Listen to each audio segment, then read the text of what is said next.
وی د شړک باران نه به خبر شي خو چې کور دی نه وي، د زړه له درده به خبر شي خو چې مور دی نه وي. السلام علیکم ورحمت الله وبرکاته. قدرمنو ستاسو ورور عبدالله دورانی یم. په دې سیټ تاسو ته دا ویډیو ښکاري. نن خبره کوو د مور په حوالې سره، د مور په هکله.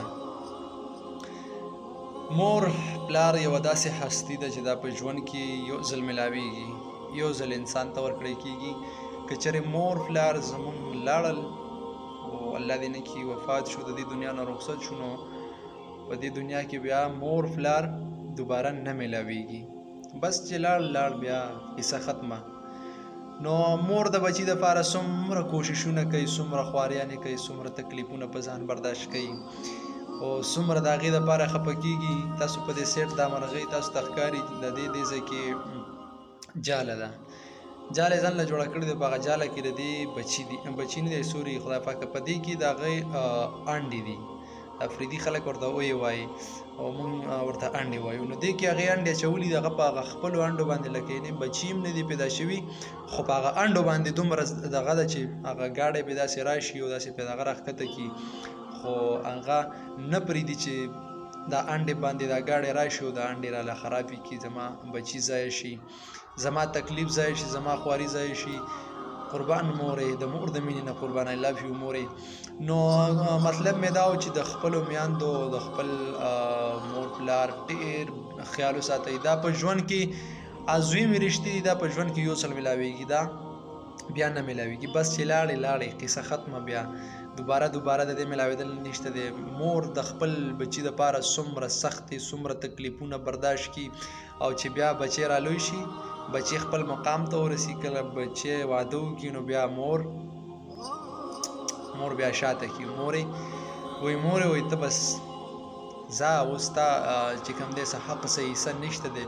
دغه شان هغه یو واقعه هم ده که نه، یو هلک له مور واده وکړي، چې کله له واده وکړي نو هغه 1 کال 2 کاله تیر شي، نو هغه ښځه د دې مور د خدمتونو نه چې کوم دی هغه ښځه تنګه شي.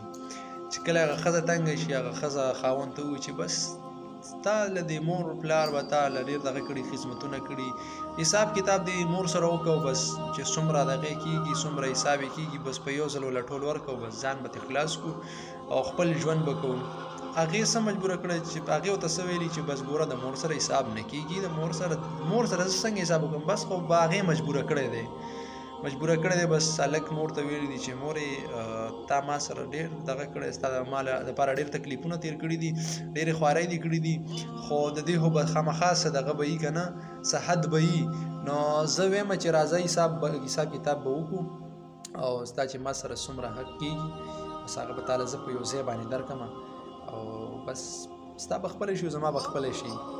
هغه ورته ویلي چې بچیا دا خو ډېر عمر ما ستا دغه کړی دی، دا خو د 1 ګنټې 2 ګنټو خبره نه ده، دا خو غټ حساب دی، کینو به په دې کې به دغه لګي. هغه وتل چې صحیح ده چې هر څومره وخت ته څومره وخت بس وزګاره شوې، بس وایي صحیح ده حساب کتاب به وکړو.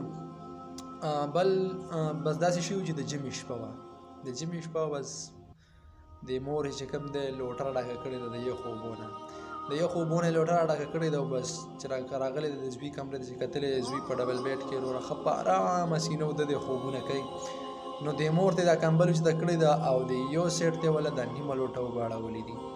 چې کله ورله د یو سیټ دا نیمه لوټه اوبه اړولي دي، نو زوی راویښ شوی دی، چې راویښ شوی دی ګټ لوند دی چې کتلي دي. مور ولاړه ده، ډېره سخته غوسه ورغلې ده چې مورې دا د جمعې ته وګوره، د یخې شپې ته وګوره، او ته لګیا یې ما ته د اوبه راواړولې.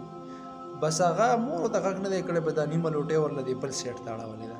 چې د بل سیټ ته ور اړولې ده، هغه نور هم غوسه شوی چې مورې د جمعې ته وګوره، د یخې شپې ته وګوره، او ته چې کوم دی ته ما ته اوبه په کټ کې اړې. بس مور ورته څه ویلي چې بچیا صبر وکړه، دا خو صرف د هغه یوې لحظې، د هغه 10 منټو، د هغه 20 منټو، د هغه ګنټې حساب تا سره ما وکړو، چې کله به تا به په یخنۍ کې په ژمي کې ما ته په کټ کې را پرېښ وي، ما ته به د کټ لوند کوم متیازې به دې وکړې، زه به په ژمي کې په یخ موسم کې په یخنۍ کې د شپې توره شپه کې به زه پاڅېدمه، تا نه به مې هغه کپړې وویستې، او دوباره به مې وچې کپړې در واچولې، ښه به مې کړې، هغه توشک به مې در نه لرې کړو، وچ توشک به مې درته واچو. لا خو د هغې حساب هم نه دی شوی، ته خو ما نه د ټول عمر حساب غواړې. نو بس دوی پوه شوي چې واقع د مور سره حساب نه کېږي. د مور که ټول عمر هم ته د مور خدمت وکړې، مور په دې اوږو باندې که ته خپله مور هم ټول عمر وګرځې که نه، خو د مور حق نه پوره کېږي، د مور حق نه ادا کېږي. د خپلو میندو ډېر عزت وکړئ. مور په دنیا کې یو ځل میلاویږي چې دا لاړه بس بیا لاړه.